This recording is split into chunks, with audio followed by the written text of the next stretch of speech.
అనగనగా ఒక చేప, అది మామూలు చేప కాదు, బంగారు చేప. దాని ధర అక్షరాల 1,00,000. ఏంటి నమ్మబుద్ధి కావట్లేదా? ఇది చెబులో పువ్వు పెట్టే చేప కథ అస్సలు కాదు. నమ్మినా నమ్మకపోయినా ఇది పచ్చనోటంత పచ్చి నిజం. జాక్పాట్లో ఓ జాలరిని లక్షాధికారిని చేసిన మచిలీ మహాత్మ్యం, ఆ మచిలీ మహాత్మ్యం హాట్ టాపిక్గా మారింది. ఇంతకీ అరుదైన ఆ చేప స్పెషాలిటీ ఏమిటి? ఒక్క చేపను 1,00,000 కొనడం వెనుక అసలు మతలబేంటి? మార్కెట్లో మామూలు చేపల ధర కిలో 300 అయితే 3 చేపలే తూగితే చేపకు 100 అని ముక్కును వేలేసుకుంటారు.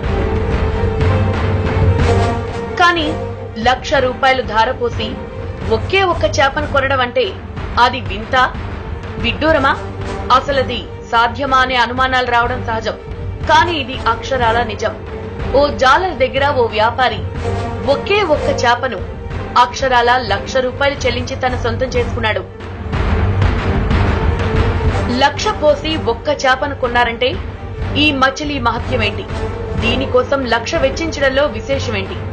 జాక్ పాట్ మాదిరిగా ఓ జాలర్ని లక్షాధికారిని చేసిన గోల్డ్ ఫిష్ ఉదంతం తాజాగా తీరం దాటింది. జనసంద్రంలో ప్రకంపనలు రేపుతోంది.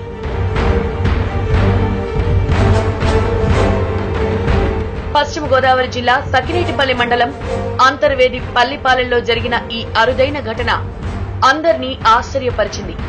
28 కేజీల బరువున్న ఈ భారీ చేపను నర్సాపురానికి చెందిన ఓ వ్యాపారి 1,00,000 రూపాయలకు కొన్నాడు. బంగారు వర్ణంలో దగదగలాడుతున్న ఈ చేపను కచిడి అంటారు. దీనికి బంగారు తీగ అనే పేరు కూడా ఉంది. 1,00,000 రూపాయలు ఖరీదు కట్టింది దీని బంగారు వర్ణానికి మురిసి కాదు. మందుల తయారీలో ఈ గోల్డెన్ ఫిష్ కు మార్కెట్లో మంచి డిమాండ్ ఉంది.